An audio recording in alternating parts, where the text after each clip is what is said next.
tomorrow, and everyone is really hoping that he's okay. When you see those pictures of that vehicle, it is very disturbing and upsetting to see that single rollover accident. Of course, Tiger Woods, the only person in that vehicle, had to be extracted by the jaws of life, and that's pretty serious. We initially heard reports that his injuries were anywhere between moderate and critical, so we're waiting for more specifics on that. His agent, of course, saying that he did suffer multiple leg injuries.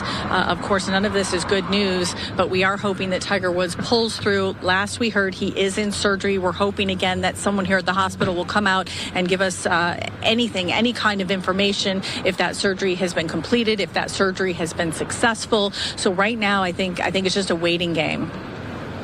All right, Stephanie, thank you so much. We want to go back up to Stu Mendel, and wow, we really have a close-up here, Stu. That's right, Vinny, finding some more of those high-tech tools up here in Skyfox, and you can actually see how close this is the windscreen, and this is part of what we were talking about earlier on. LA County Fire talking about how they were cutting this person, Tiger Woods, out of that car.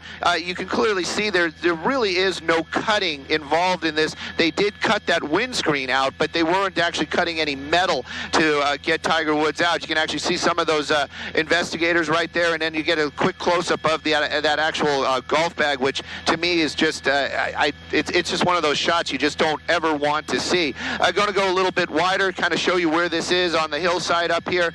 It is like we've been talking about. This is off of Hawthorne Boulevard, and you can see that line actually right there is part of the mapping that we have here in Skyfox, and it was basically we were mapping or trying to figure out the distance that car had traveled from the time of the accident to that location right there. Came up with about 476 feet, so it's 475 feet of travel from the time that we believe that vehicle lost control to where it wound up here on that hillside. You just staying tight on the car there, you can see that the sides of the vehicle not really damaged, the doors, the roof, so that vehicle never actually rolled in the traditional sense where we see most of the accidents, where it kind of rolls from it damaging the roof and the sides of the vehicle. This one actually tumbled. Would be the correct verbiage.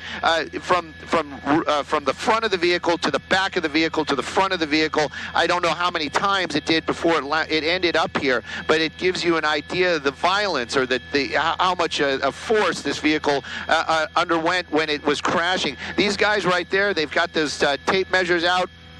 We spoke about this earlier on. They do a lot of these measurements because there's programs that they input in, and then crash investigators, and they can get a really good idea how these accidents happen. They can put in the weight of the vehicle and all these variables, and then that's how a lot of these crash investigators work the scenes nowadays. They actually can just mathematically figure out from where it started to where it ended and all these pieces of the car.